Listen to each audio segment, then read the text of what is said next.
పసిపాపలా నిదరపోయినప్పుడు అమ్మ చీరే మారేను ఎలగా, పువ్వై నువ్వు విచ్చుకున్నప్పుడు ఈ చీరేగా అందాలకు అడ్డుతెరా.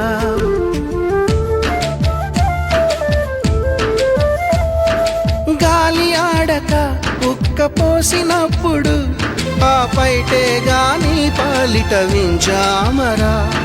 ఎండావాన నీకు తగిలినప్పుడు ఆ కడ కొంగే నీ తలపై గొడుగు.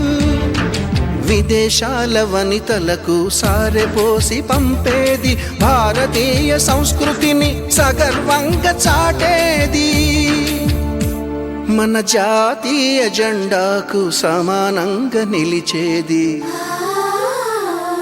చీరలోని గొప్పతనం తెలుసు.